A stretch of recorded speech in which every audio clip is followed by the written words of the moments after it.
Hey everyone, welcome back to another video. I'm Nudger, and once again things are kicking off. It looks like in Tehran. Let's go straight away. I mean, I'm looking at this straight away. They're chanting death to America. Let's find out why, shall we? Let's do it together. Remember guys, if you haven't subscribed, can I please recommend hitting that subscribe button, hitting that thumbs up as well. Let's go.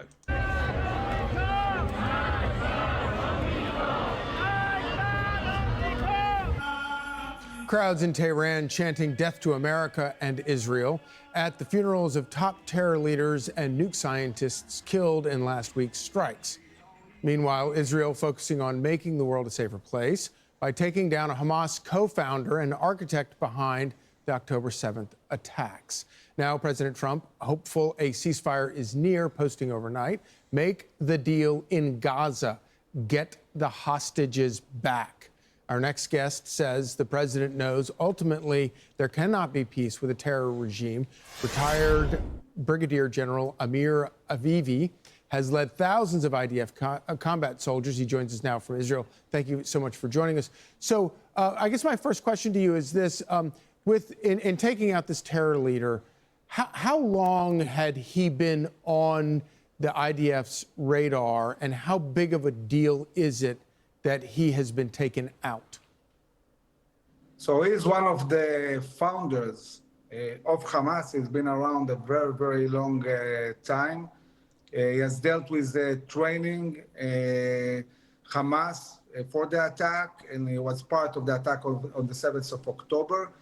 I think that the way the IDF is operating systematically to topple all the leadership of Hamas, at the end of the day, at a certain point, it will have the impact we saw with Hezbollah collapsing without leadership, and also the big impact that was done on the Iranian regime when Israel, in one attack, toppled 20 leaders and really impacted a lot the ability of the Iranian regime to take decisions throughout the 12 days of the war. So this is ongoing, and it's very important.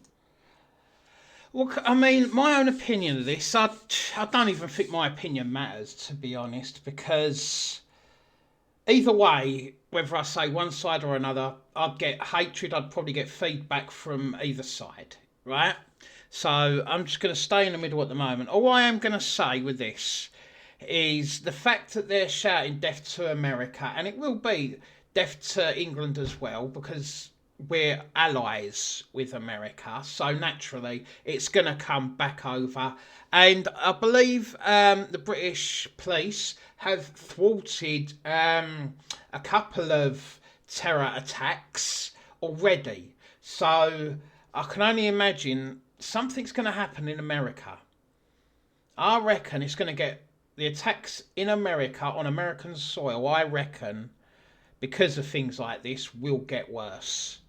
I really do. And I just see America being blind towards it, you know. They're so concerned at the moment because their attention is in so many different places. They won't see it happening because it's right on the end of your nose. You know? It's like, how many times has the old saying, have you seen my glasses? Yeah, they're on your face. Oh, you don't see what's right in front of you. But let's carry on with what this guy's saying. So I don't know if you heard earlier with Trey Yink's report from Tel Aviv talking about, he mentioned that the mood in Israel is more hopeful now, in large part because of President Trump's involvement in trying to reach a peace deal. Can you kind of describe all of that for us?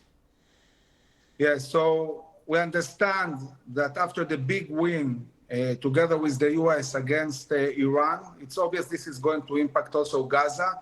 It's important to understand in Gaza we have three clear goals of war. We have to eradicate Hamas as a governmental and military entity. We cannot have Hamas in Gaza.